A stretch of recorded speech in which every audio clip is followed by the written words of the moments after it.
How do we understand worship laws or rituals that involve the tabernacle, priesthood, sacrifices, offerings, feasts, and festivals of the Old Testament? Yeah, it's a very interesting way that God had provided the laws for them to approach Him. When you talk about the tabernacle established God's dwelling in the midst of the people. Tabernacle is simply a tent. The people had their own tents, and God dwelt in the middle of the people. He had His own tent. That's what the tabernacle was.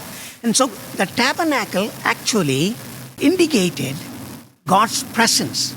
You see that the people had lost God's presence, but now God has come to dwell in their midst. If you read the book of Exodus, God gave instructions about the tabernacle, how to make it.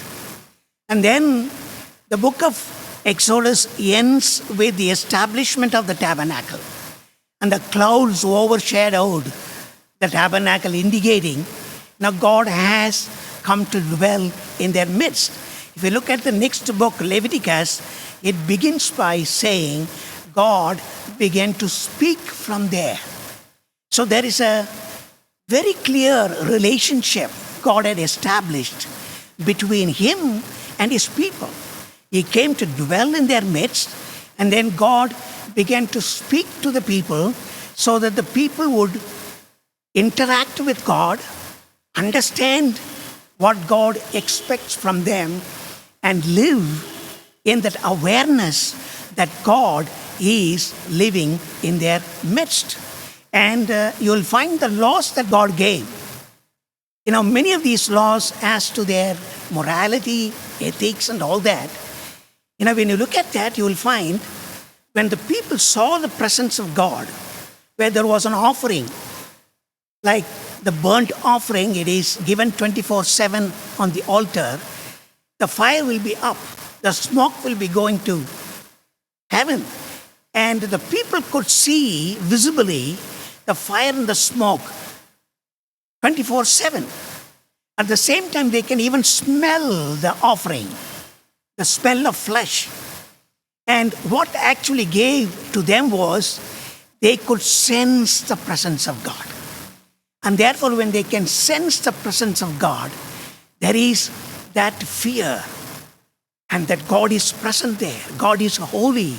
And therefore, their walk in their life will be molded and guided by this fear of God. So that's what you will find in the rest of the laws. And secondly, you will find in the worship laws, God gave priests. The tribe of Levi had been chosen, and God had chosen them to be God's priests who will mediate between the common people, the rest of the tribes, and God. And they are separated for God and God's work. And they had the responsibility to lead the people to God. And also, you will find later on, they are also called scribes. They were responsible for the law of God. And therefore, the priests not only mediated between the people and God by giving sacrifices and the other things, but they had the responsibility to teach the people the law of God. How would the people know how to walk in the ways of God? And therefore, it is entirely in the hands of God. So we need to understand as pastors today, we have a responsibility to teach the word. It is the word that is going to mold the people. And so that is the second thing that you will find in the worship laws. And the third thing that you will find in the worship laws is about the sacrifice. The sacrifice is a substitute. In other words, when you look at the human being, now we are alienated from God because of our sin. And the punishment for the sin is death. And now God in His mercy has given them a substitute. He has substitute to come into His presence. And God gave these sacrifices so that the people can come with the animal, give that sacrifice, and the animal will die for the people for their sin. That is the death penalty that the animal will take it upon itself for the sin of the person who brings that animal for worship. And when you talk about why God cannot just remove the sin from the people, the answer is this: God is being holy and just.